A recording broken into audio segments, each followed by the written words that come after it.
So today we got a question from a bro who wants to know, yo, Elliot, how many warm-up reps and sets should I do before going into my heavy lifts?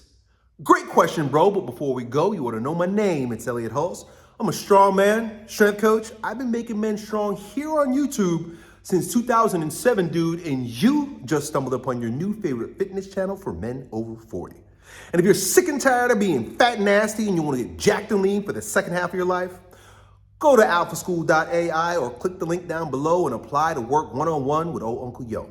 So today's question simply is, Elliot, how do I do these warm-up sets and reps before jumping into a heavy set of 3s or 5s or even singles? Because I know that it's great, it's best for guys my age to be lifting heavy weight, because I've watched a lot of your videos and I hear what you say.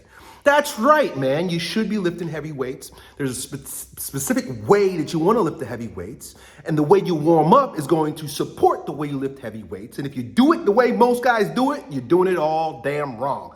So the answer is don't do it. Don't do warm-up reps and sets. Don't do it the way most guys do it. And the way most guys do it is that they end up doing way too much work.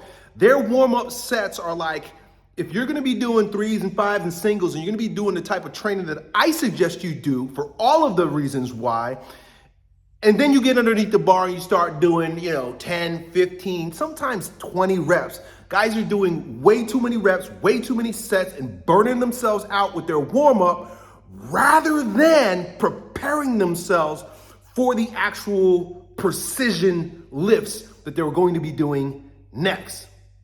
By the time you get to that, you're burnt out, you're tired, and you're not going to actually be able to maximally perform to your maximum capacity with those other exercises, with those other sets. Instead, if you do it the way I'm going to teach you how to do it, you can be stronger, more powerful, have more precision, somebody was correcting me, precision when you do those sets. If instead of warming up, you do primer sets. So let's take a step back. Let me tell you the best way to prepare for, say, heavy bench presses, heavy deadlifts, heavy squats, heavy rows, these exercises that are gonna build up that muscle and that strength and getting your bones super dense. The very first thing you got to take into consideration is that 90% of us, man, and if you're over 40, 99% of us have some form of muscular imbalance that's causing some sort of chronic pain or inflammation within your joints, and most of us are just not prepared to execute perfect form cold right off the bat when we go into our workouts.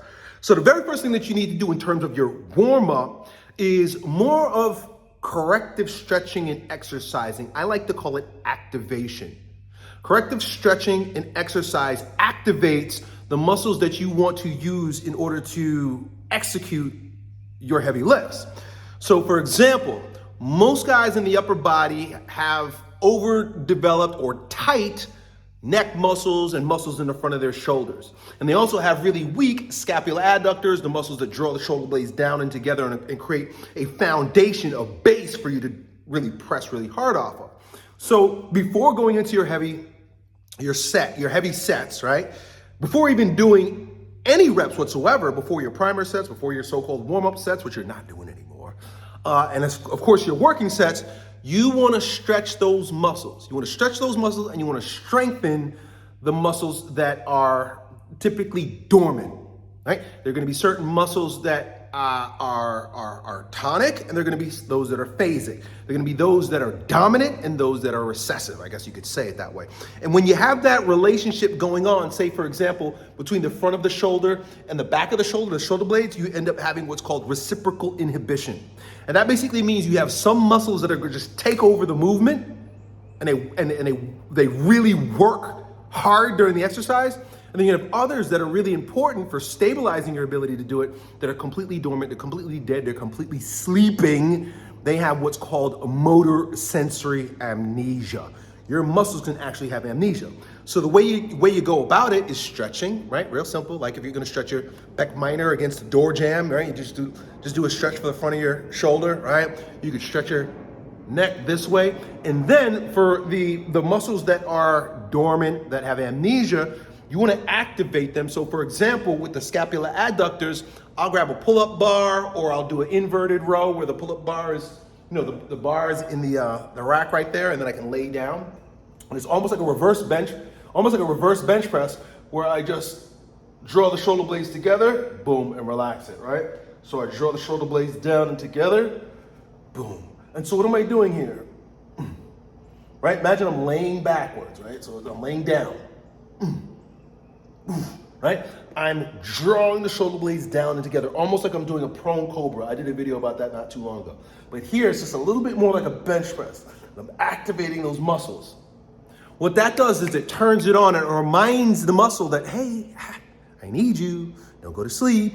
Wake up. All you're really doing is waking up that muscle.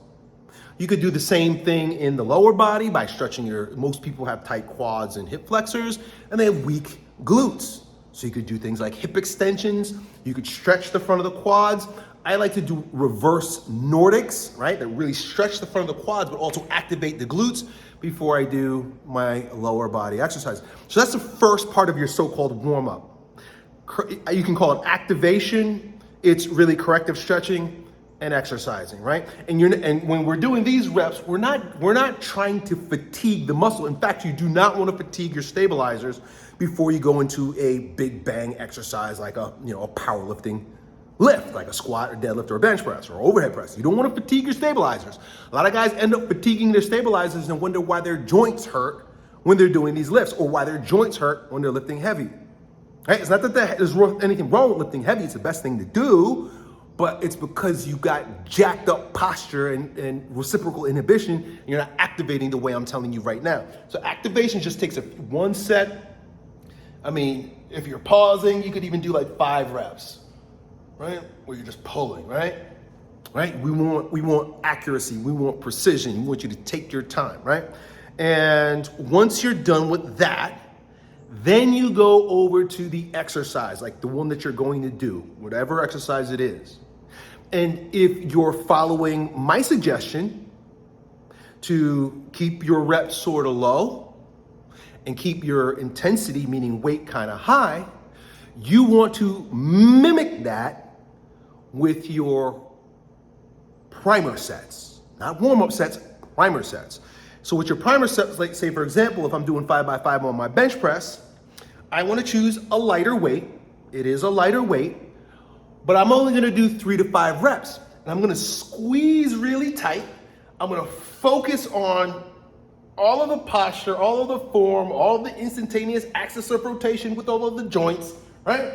And I'm going to come down like it's heavy, boom, and I'm going to power up fast, right? And I might do 3 to 5 of those.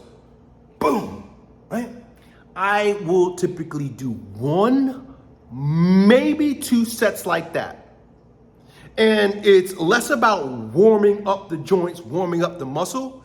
It's more about practicing the movement and driving that neural pathway. It's about greasing the groove, Pavel would say. It's about getting your nervous system ready for the power it's going to need to produce when you add heavier weight. And so if you're doing any form of, now I'm going to make another video about this. In fact, I'm going live later this week. If you're watching this, and I'm thinking about going live multiple, like for a lot of times, like this might not be the only one, but if you're watching it this week, tomorrow I'm going to go live. I'm going to be talking about 5x5. But generally speaking, in terms of when I say 5x5, that's an umbrella term for low rep, heavy weight training. So it could be 5s, it could be 3s, it could be singles, it could be doubles. I like to do doubles. So if you're doing, say, 5 sets of 5, right, which is on the higher end of volume, sometimes I'll do 5 sets of 3, sometimes I'll do 5 sets of 2. Right? It really depends. I'll do 3 sets of 3 sometimes. Sometimes I'll do 2 sets of 5. Right? It really depends. But if I know I'm doing classic 5x5, then I do my primer sets before my 5 sets. And then I add a weight that I'm going to use across the 5 sets for my 5x5. You understand? So you're doing 1 or 2 primer sets, that shouldn't burn you out at all. They just prime the nervous system, and then actually 5 sets. Your first 2 sets aren't warm-up sets and then 3 working sets. That's okay. That's a different thing. But if you're doing classic 5x5 and you're working across those 5 sets, and you're using an intensity that you will allow you to struggle towards the end, and then next week fulfill the repetition goal or add more weight, then you want to keep it at 5. You want to do 25 working reps, 5 working sets. Right? Like I said, you could do other things also, but if you're doing classic 5x5, you want primer sets and then work your 5 sets. So that's it. That's all. Hope that helps, dude. Done.